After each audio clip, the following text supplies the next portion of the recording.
US Defense Secretary Leon Panetta is certain Assad days are numbered. Isn't it too early to suggest that, given that he still has the support of many Syrians?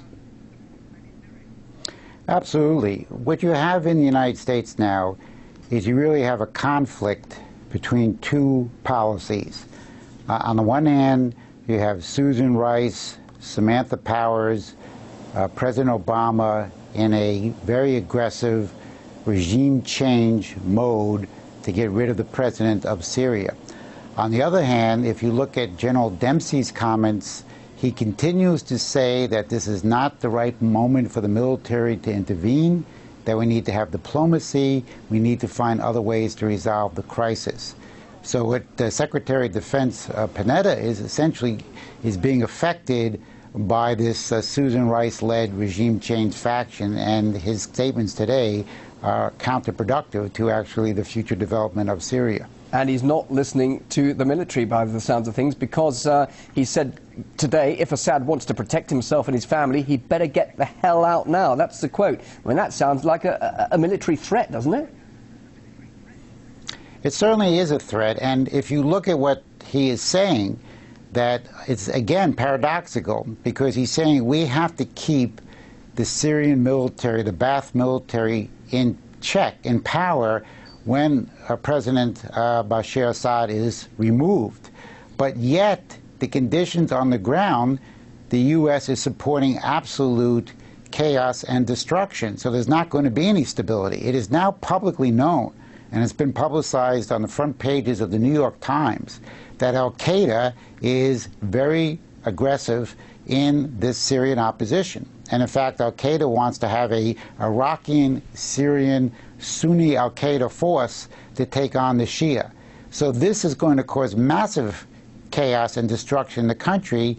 And then Secretary Panetta says, no, let's try to keep the military in force to not repeat, admittedly, the most stupid mistake we made in Iraq. But it shows you that there's no thinking, there's no forward policy coming from the U.S. to help this situation. And it's ironic, isn't it, when he says keep the military in power, when at the same time the US are accusing the military of massacring its own people, along with the aggressions committed by Al-Qaeda. Exactly. It's a confused, contradictory policy. I don't think Panetta himself has a policy.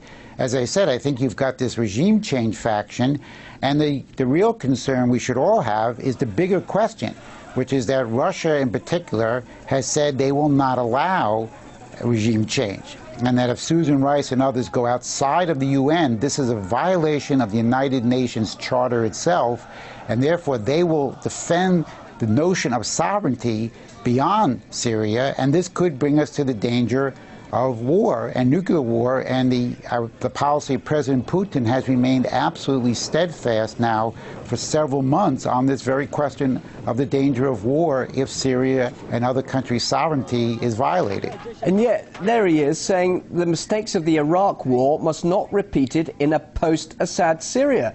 Just how realistic is that when you're saying he hasn't got a policy now, and there doesn't seem to be a policy for after Assad goes? Correct. If you remember what happened in the Iraq War, this idiot Bremer went in and disbanded the Ba'ath Party and the military. And this was the stupidest move you could make, and it did cause years and years of chaos, which Iraq has not achieved stability since.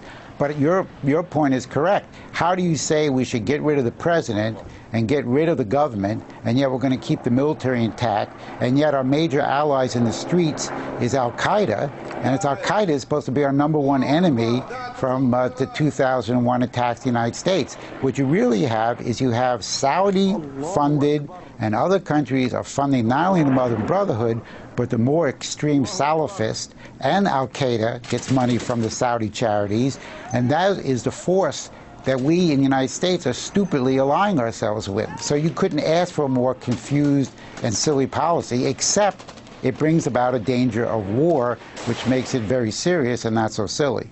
Lawrence Freeman, editor of the Executive Intelligence Review magazine, thank you very much indeed for your thoughts. Always good to hear what you have to say.